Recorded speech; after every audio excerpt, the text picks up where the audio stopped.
कापून खाल अशा प्रकारची ही दही जमलेली आहे। ही पहा, मी तुम्हाला कापूनसुद्धा दाखवत आहे।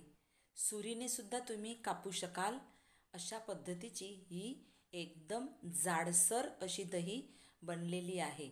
हे पहा, स्पॅच्युलाच्या मदतीने तुम्ही हा तुकडा असा उचलू पण शकता। हे पहा, अतिशय सुंदर आणि जाडसर अशी ही दही तयार झालेली आहे। हॅलो एव्हरीवन, यम्मी रेसिपीज चॅनलमध्ये मी आशा आपणा सर्वांचं खूप खूप खूप मनापासून स्वागत करत आहे।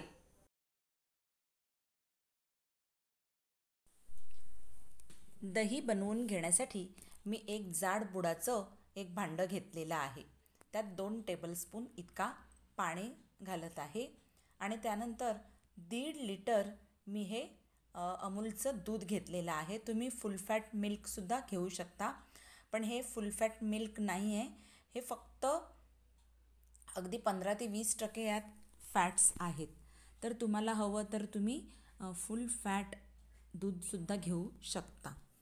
तर मी हे दूध सगळं या भांड्यामध्ये ओतून घेत आहे आणि त्यानंतर हे भांडं मी गॅसवर ठेवून हे दूध उकळून घेणार आहे।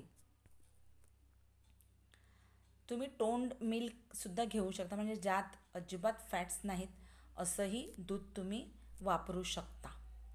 आता जोपर्यंत आपलं दूध उकळत आहे तोपर्यंत मी इकडे हा ट्रे घेतलेला आहे। तुम्ही कुठल्याही प्रकारचा ट्रे, म्हणजे तुम्ही केक टीन घेऊ शकता किंवा बर्फी ज्यात आपण जमवतो किंवा ज्यात आपण बनवतो तो सुद्धा ट्रे तुम्ही घेऊ शकता। तर तो मी रेडी करून ठेवलेला आहे आणि एका छोट्या बाउलमध्ये मी 2 टेबलस्पून इतकं दूध पावडर घेतलेलं आहे। आता दूध पावडरची मी छान अशी स्लरी तयार करून घेण्यासाठी 2 टेबलस्पून त्यात मी दूध मिक्स केलेलं आहे। ही पहा, जाडसर अशी स्लरी तयार झालेली आहे। आता दूध उकळत आहे, त्यात मी ही स्लरी टाकून घेत आहे आणि या दुधामध्ये हे मी मिक्स करून घेत आहे आणि या दूध पावडरच्या स्लरीमुळेच आपली दही एकदम जाडसर बनते। तर मी आता हे दूध उकळून घेत आहे। इथे पाहू शकताय की तुम्ही हे दूध उकळत आहे आणि त्यानंतर मी गॅस बंद करून घेत आहे आणि हे दूध थोडंसं थंड करून घेत आहे। इथे तुम्ही पाहू शकताय की मी गॅस फ्लेम बंद केलेली आहे आणि दूध मी थंड होण्यासाठी ठेवत आहे। एक अर्धा तास मी हे दूध तसंच ठेवून देत आहे आणि अर्ध्या तासानंतर संपूर्ण दूध मी मगाशी रेडी करून ठेवलेल्या त्या टीनमध्ये किंवा त्या एका ट्रेमध्ये मी हे दूध ओतून घेत आहे। इथे तुम्ही पाहू शकताय की मी सगळं दूध ओतून घेत आहे। यात जितकं मावेल तितकं दूध मी ओतून घेत आहे।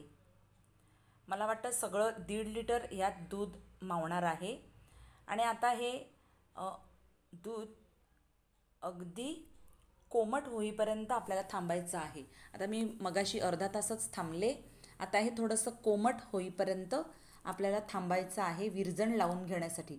गरम गरम दुधामध्ये विरजण लावायचं नाही, थोडंसं कोमटसर हे राहिलं का तेव्हाच आपल्याला याला विरजण लावायचं आहे। आता दूध हे थोडंसं थंड झालेलं आहे आणि इकडे मी 2 टेबलस्पून इतकी दही ऑलरेडी घेतलेली आहे। आता जेव्हा ते थोडंसं गार होईल, म्हणजे थोडंसं कोमट असेल, तेव्हा मी 4 कोपऱ्यात आणि मध्ये ही दही टाकून घेत आहे।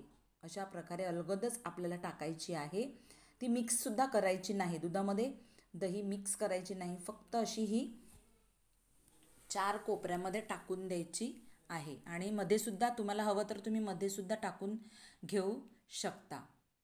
तर ही मी मध्येही टाकलेली आहे आणि हे असंच्या असं न हलवता आपल्याला एक साईडला तसंच ठेवायचं आहे।